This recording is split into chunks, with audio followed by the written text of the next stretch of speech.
were the chairman of the Congressional Sportsmen's Caucus. Yeah.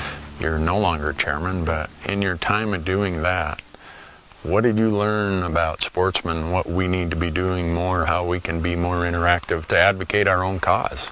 I think that what I learned was this. I always looked at sportsmen as recreational opportunities, which it is. Mm-hmm. But it's much, much bigger than that. It's about not only those recreational opportunities, but business recruitment.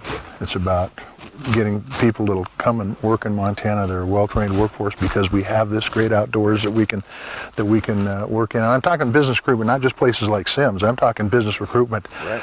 CPA firms that'll right. come in because we've got this quality of life here that very few people in the world have. And so I learned that, and then I also learned that the issues out there that we deal with that we might not think are as important because we're dealing with Syria, and we're dealing with tax policy, and we're dealing with Medicare and all this stuff.